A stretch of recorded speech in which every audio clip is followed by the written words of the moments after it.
दोस्तों स्वागत है आपका आप ही के अपने channel B R Uday classes पे। और दोस्तों आज के इस वीडियो के अंदर हम लोग क्लास 10th साइंस के टॉप 10 VVI सब्जेक्टिव क्वेश्चन यानी कि लघुत्तरीय प्रश्न उत्तर को करेंगे। और ये जो प्रश्न उत्तर हैं ये आपके 2 मार्क्स के अंदर पूछे जाते हैं। तो दोस्तों आज का वीडियो काफ़ी ज़्यादा इंपॉर्टेंट होगा क्योंकि जो भी क्वेश्चन है सब क्वेश्चन एग्जाम में पूछे जाने वाला है। तो आप लोग एक भी क्वेश्चन को मिस नहीं कीजिएगा और जो जो क्वेश्चन यहाँ पे आपको बताया जाएगा सभी के सभी क्वेश्चन को आप लोग नोटबुक पर लिख करके याद करने की कोशिश कीजिएगा।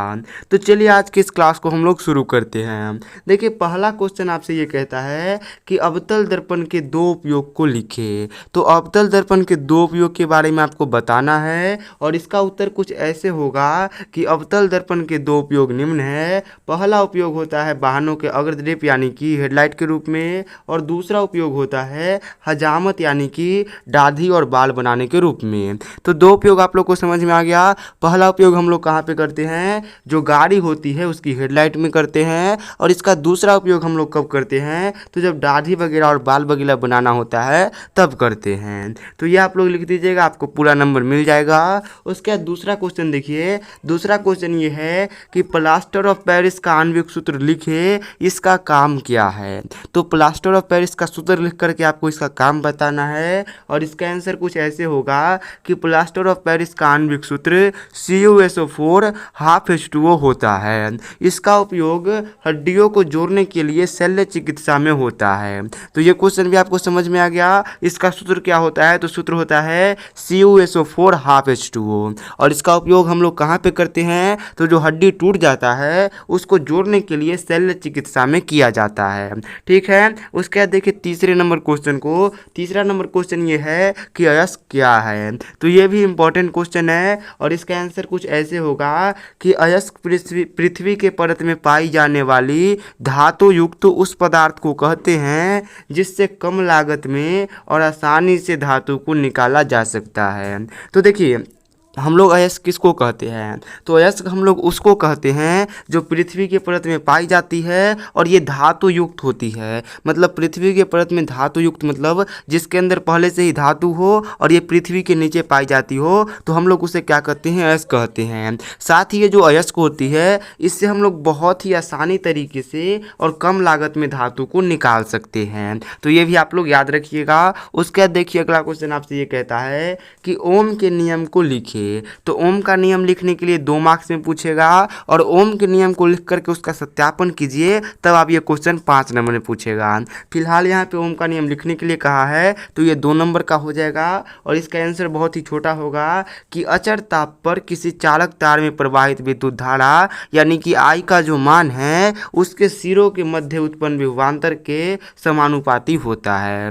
तो देखिए आप लोग सिंपल सा याद रखिएगा कि अगर न तापमान को बढ़ाया जाए और न तापमान को घटाया जाए तो इस स्थिति में किसी भी चालक तार में जो विद्युत धारा प्रवाहित होती है उस विद्युत धारा यानी कि I का जो मान होता है वो मान क्या होता है, तो जो चालक तार के सिरे के मध्य विभवांतर उत्पन्न होता है उसके वो समानुपाती होता है। तो ये कहता है अपना ओम का नियम। होप कि आप लोग को ओम का नियम भी समझ में आ गया होगा। उसके बाद अगला है कि कायिक जनन क्या है। तो ये भी काफ़ी ज़्यादा इंपॉर्टेंट क्वेश्चन में से एक है और इसका आंसर क्या होगा, तो इसका आंसर होगा कि यह अलैंगिक जनन का ही एक प्रकार है जिसमें जीवों के शरीर के कायिक भाग से कलिका निकलती है जो परिपक्व होकर नए जीव का निर्माण करती है या फिर नए जीव के रूप में विकसित होती है। तो देखिए ये जो कायिक जनन है यह लैंगिक जनन का ही एक प्रकार होता है और इस प्रकार में होता ये है कि जो जीव होते हैं यानी कि जो जनक जीव होते हैं उनके शरीर के जो कायिक भाग होता है उस कायिक भाग से एक कलिका निकलती है और ये जो कलिका है ये समय के साथ परिपक्व होकर एक नए जीव के रूप में विकसित होती है या फिर नए जीव को विकसित करती है और इस प्रकार से ये जनन काम करता है। उसके बाद देखिए अगला क्वेश्चन आपसे ये कह रहा है कि पौधों में भोजन का स्थानांतरण कैसे होता है।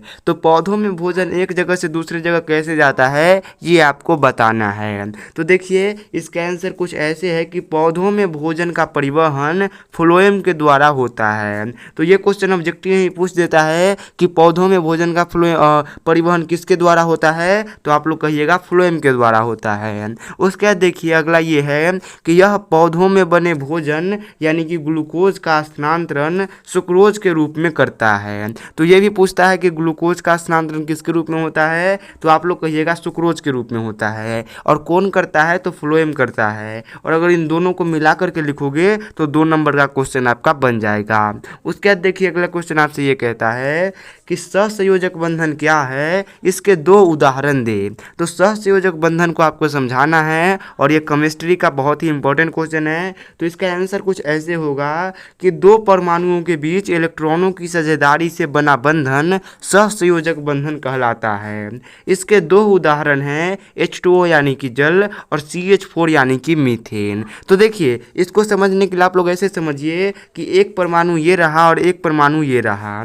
अब इसके बीच में मान लीजिए कि एक इलेक्ट्रॉन ये देता है और एक इलेक्ट्रॉन ये देता है। तो इसके बीच में जो ये बंधन बना है एक एक इलेक्ट्रॉन की साझेदारी करने से, इसी बंधन को हम लोग क्या कहते हैं, सहसंयोजक बंधन कहते हैं। और जो H2O यानी कि जल होता है इसमें सहसंयोजक बंधन होता है, और जो CH4 होता है इसमें भी सहसंयोजक बंधन होता है। जैसे कि अगर बात करोगे H2O की, तो H2O क्या करता है, ये हाइड्रोजन इसमें क्या करता है, अपना एक इलेक्ट्रॉन देता है, और जो ऑक्सीजन है ये भी एक इलेक्ट्रॉन देता है। वैसे ही ऑक्सीजन एक इलेक्ट्रॉन इधर वाले हाइड्रोजन को देता है और इसमें 2 सहसंयोजक बंधन बनते हैं। ठीक है। उसके बाद देखिए अगला क्वेश्चन आपसे ये कह रहा है कि हाइड्रोकार्बन क्या है, यह कितने प्रकार के होते हैं। तो इसका उत्तर कुछ ऐसे होगा कि हाइड्रोजन एवं कार्बन से बने यौगिक को हाइड्रोकार्बन कहते हैं। तो हाइड्रोकार्बन किसे कहते हैं, तो अगर कोई यौगिक हाइड्रोजन और कार्बन से बना हो, जैसे कि CH4 क्या है, तो CH4 देखिए ये कार्बन से बना है और हाइड्रोजन से बना है, तो ये क्या है, एक प्रकार का हाइड्रोकार्बन है। वैसे ही आप लोग और देख सकते हो C2H5 जो है ये भी एक प्रकार का क्या होता है, हाइड्रोकार्बन होता है। तो आप लोग याद रखिएगा कि अगर हाइड्रोजन और कार्बन से बना है तो हाइड्रोकार्बन कहलाता है। और ये मुख्य रूप से 2 प्रकार के होते हैं। पहला होता है संतृप्त हाइड्रोकार्बन और दूसरा होता है असंतृप्त हाइड्रोकार्बन। तो आपको ये समझ में आ गया कि हाइड्रोकार्बन किसे कहते हैं और ये कितने प्रकार के होते हैं। देखिए अगला 9 नंबर क्वेश्चन आपसे ये कह रहा है कि अपवर्तनांक को परिभाषित करें। हीरे का अपवर्तनांक 2.42 होता है, यह इसका क्या कथन है। तो देखिए यहाँ पे आपको 2 चीज़ समझाना है। पहला चीज़ तो ये कि हीरा का अपवर्तनांक कहते किसे है, यानी कि इसका परिभाषा आपको समझाना है। और दूसरा आपको ये समझाना है कि हीरा का अपवर्तनांक 2.42 होता है, इसका मतलब क्या होता है। तो देखिए यहाँ पे आंसर दिया गया है कि किसी माध्यम में प्रकाश की चाल एवं निर्वात में प्रकाश की चाल के अनुपात को क्या कहते हैं, तो उस माध्यम का अपवर्तनांक कहते हैं। तो देखिए अपवर्तनांक किसे कहते हैं, तो कोई भी एक माध्यम ले लीजिए, जैसे कि वायु क्या है, तो वायु एक माध्यम है। तो वायु में प्रकाश का जो चाल होगा और निर्वात में जो प्रकाश का चाल होगा, इसी के अनुपात को हम लोग क्या कहेंगे, तो इसी के अनुपात को हम लोग अपवर्तनांक कहेंगे। किसका अपवर्तनांक, तो वायु का अपवर्तनांक कहेंगे। वैसे ही पूछेगा कि जल का अपवर्तनांक क्या होगा, तो जल में प्रकाश की चाल ऊपर आप लोग लिख दीजिएगा और निर्वात में प्रकाश की चाल आप लोग नीचे लिख दीजिएगा। तो इसे हम लोग क्या कहेंगे, तो इस अनुपात को हम लोग कहेंगे जल का अपवर्तनांक। तो अपवर्तनांक आपको समझ में आ गया क्या होता है। उसके बाद देखिए हीरे का अपवर्तनांक 2.42 का अर्थ है कि हीरे में प्रकाश की चाल निर्वात की अपेक्षा 2.42 गुनी कम है। तो देखिए हीरे का जो अपवर्तनांक 2.42 होता है, इसका मतलब ये होता है कि जो हीरा है उसमें जो प्रकाश की चाल है ये निर्वात की अपेक्षा कितना कम है, तो 2.42 गुना कम है। तो ये आपको समझ में आ गया कि अपवर्तनांक का मतलब क्या होता है।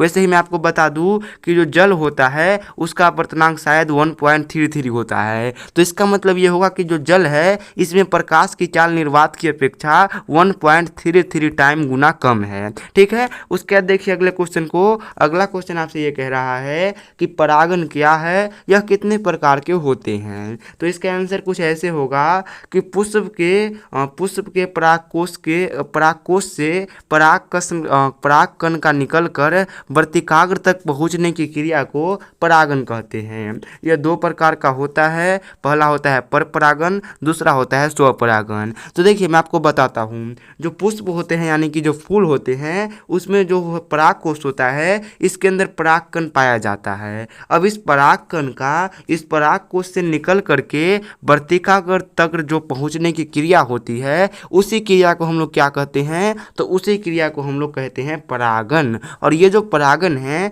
ये खुद दो प्रकार का होता है, पहला तो होता है परपरागन और दूसरा होता है स्वपरागन। अब इन दोनों का परिभाषा भी 2-2 नंबर में पूछ देता है, तो इसको हम लोग अगले वीडियो में कवर करेंगे। आज के इस वीडियो को हम लोग यहीं के एंड करते हैं। होप कि आप लोग को ये वीडियो पसंद आया, अगर पसंद आया तो प्लीज़ इसे लाइक कीजिएगा, अपने दोस्तों के साथ जरूर से आप लोग इसे शेयर कीजिएगा और हाँ चैनल को सब्सक्राइब करते जाइए ताकि आप लोग आगे भी ऐसे वीडियो देखते रहिए।